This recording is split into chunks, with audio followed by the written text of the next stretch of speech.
ફૂલ length, જે શોલ્ડરથી આપણને જેટલી લંબાઈની કુર્તી જોતી હોય તેનું મેઝરમેન્ટ લેવાનું રહેશે. જેમ કે મારું ફૂલ લેન્થ કુર્તીનું છે 37 ઇંચીસ.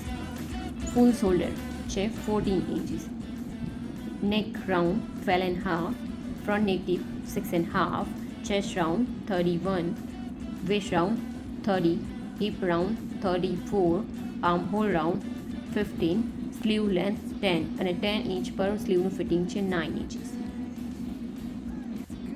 હવે મારા કુર્તીના મેઝરમેન્ટને મેં આ રીતે ડિવાઈડ કર્યું છે જેથી મને કુર્તીના કટિંગ કરતા વખતે ઇઝી રહે.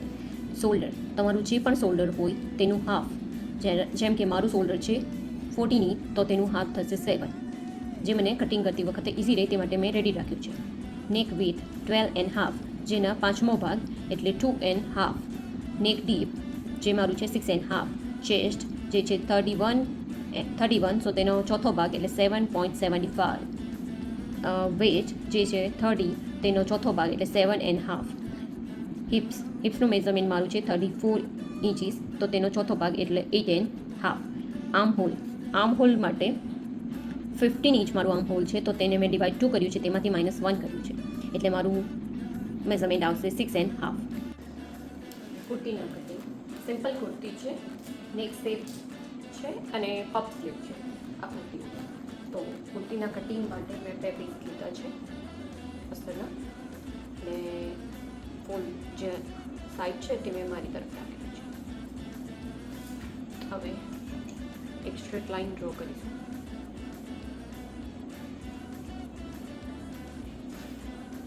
સ્ટ્રેટ લાઇન ડ્રો કર્યા પછી આપણે આપણું શોલ્ડરનું મેઝરમેન્ટ, જે રીતના મારું શોલ્ડરનું મેઝરમેન્ટ આવે છે 14 ઇંચીસ તો તેનું હાફ 7 ઇંચ પર હું માર્ક કરીશ. તમારું કોઈ પણ શોલ્ડર હોય શોલ્ડરનું હાફ માર્ક કરવાનું રહેશે.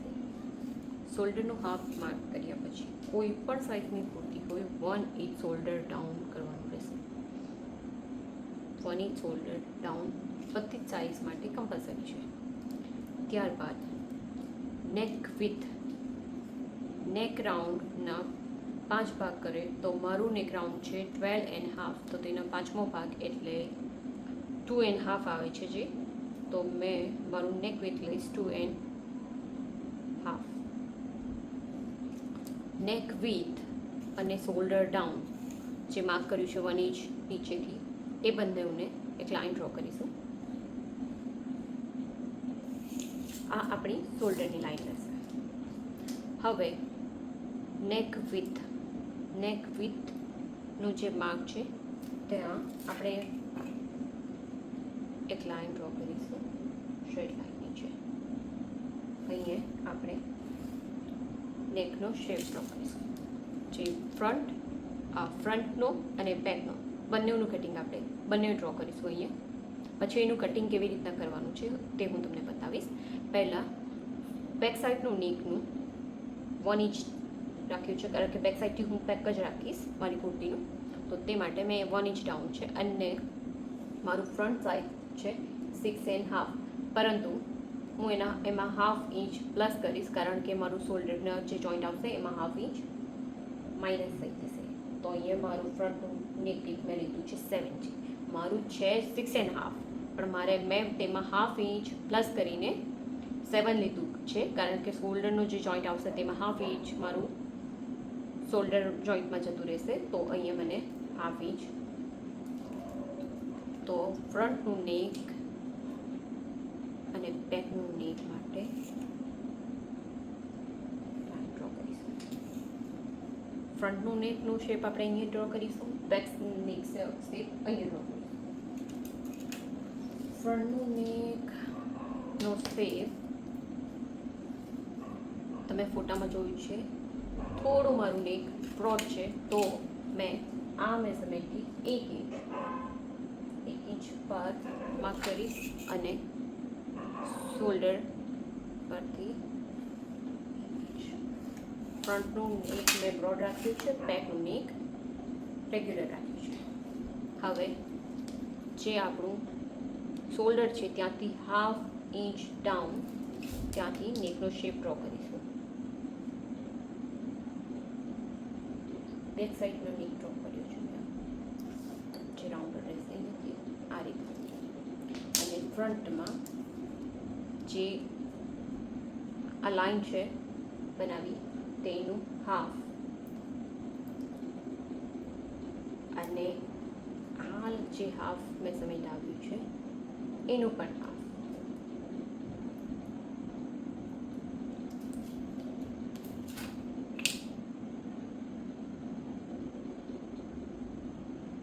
ત્યાંથી ક્રોસ લાઈન ડ્રો કરીશું. આ થયું મારું ફ્રન્ટનું નેક, બેકનું નેક. બંને નેકનું ડ્રો થઈ ગયા છે. હવે આપણે કરીશું ચેસ્ટ લાઈન. ચેસ્ટ લાઈન માટે મેં તમને બતાવ્યું જ છે તે રીતના આર્મ હોલ. ચેસ્ટ લાઈન માટે મેં જે આર્મ હોલ રાઉન્ડ છે એના ડિવાઈડ 2 કર્યું છે અને તેમાંથી -1 કર્યું છે. તો શોલ્ડર ડાઉન માર્ક પરથી 6.5 જે મારા મેઝરમેન્ટ પ્રમાણે આવે છે, તો શોલ્ડર ડાઉન પરથી 6.5 આ બની જશે ચેસ્ટ.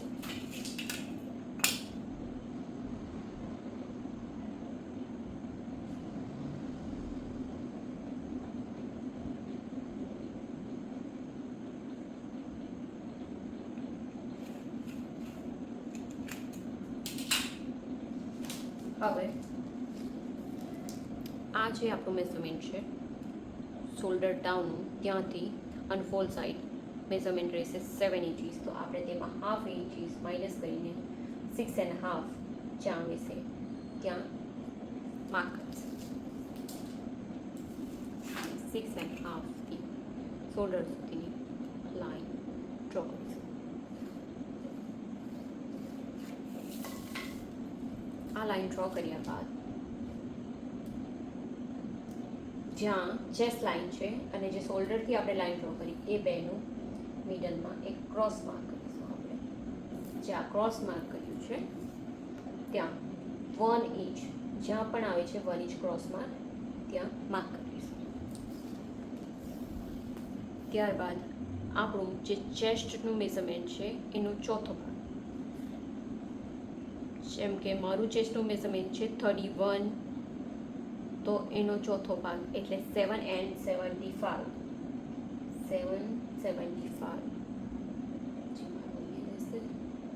અને 1.5 એક્સ્ટ્રા જે ફિટિંગ રાખવા છે, ફિટિંગ માટે મેં છોડ્યું છે, જે 1.5 ઇંચીસ મેં ફિટિંગ માટે રાખ્યું છે. ત્યારબાદ શોલ્ડરની જે લાઈન આપણે બનાવી હતી એ શોલ્ડર લાઈનનું મિડલ ત્યાં એક માર્ક કરીશું.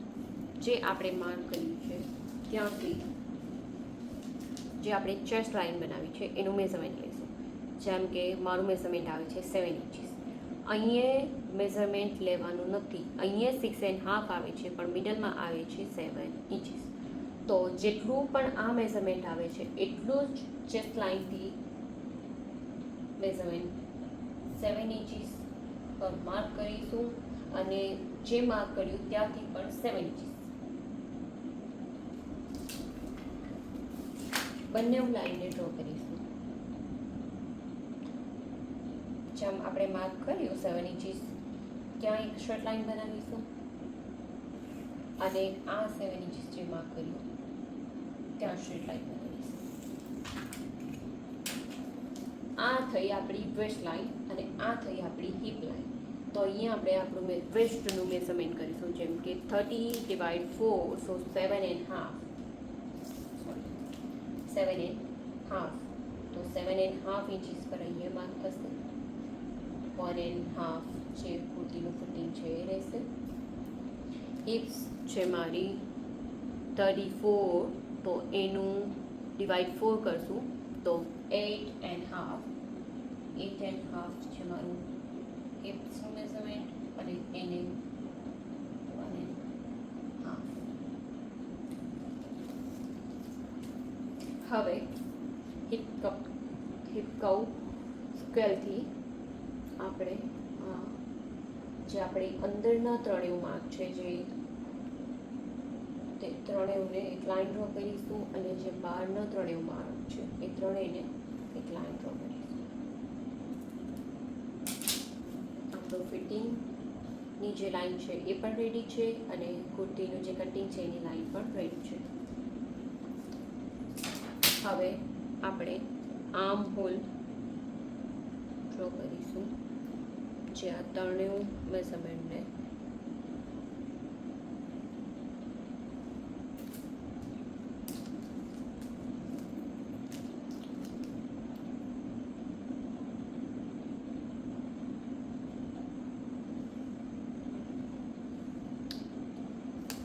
આ છે બેક સાઈડનું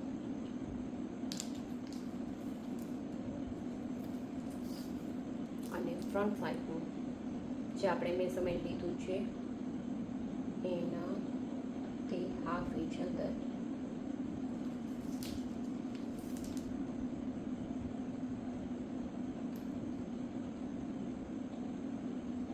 શોલ્ડર સાથે લાઈન જોઈન્ટ કરીશું. અગેન જે રીતના આપણે પહેલાં પણ ક્રોસ લાઈન 1 ઇંચ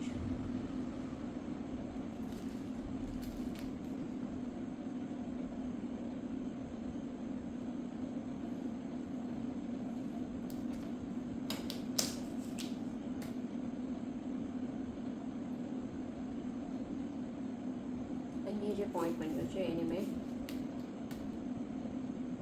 લાઈન બનાવી દીધી છે, તેથી કોઈ પણ રીતનું પોઈન્ટ અહીંયા બને નહીં. ત્યારબાદ હિપનું માપ, જે તમારું ફિટિંગ સાથે જે હિપનું માપ આવે છે, જેવી રીતના મારું આવે છે 10 and 25, એમાં હાફ ઇંચ એડ કરશું તો આવશે 10 and 75. 10 and 75 કરી માર્ક કરીશું અને 10 and 75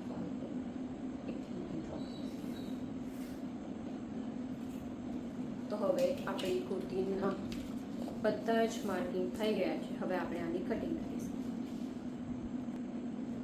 હવે કટિંગમાં જે આપણે આ લાઈન ડ્રો કરી છે બહારની સાઈડ, એ લાઈન પહેલાં આપણે તેનું કટિંગ કરીશું અને બેક સાઈડનું નીચનું કટિંગ કરીશું.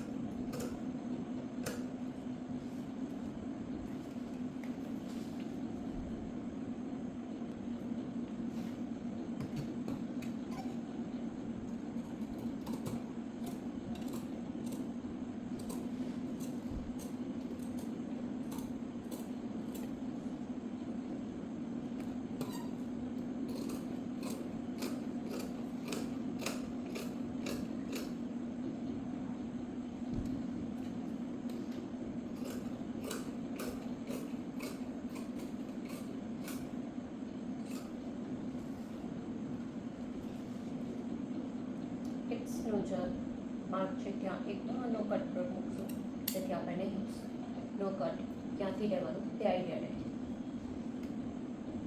હવે આજે આપણે બે ભાગને સાથે કટિંગ કર્યા છે, તેમાંથી એક ભાગને જેને આપણે ડ્રો નથી કર્યું તેને અલગ કરી લઈશું. અલગ કર્યા બાદ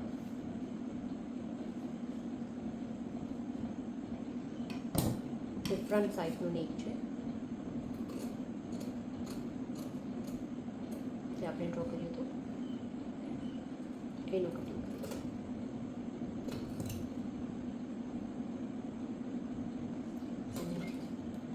હવે ફ્રન્ટ સાઈડનું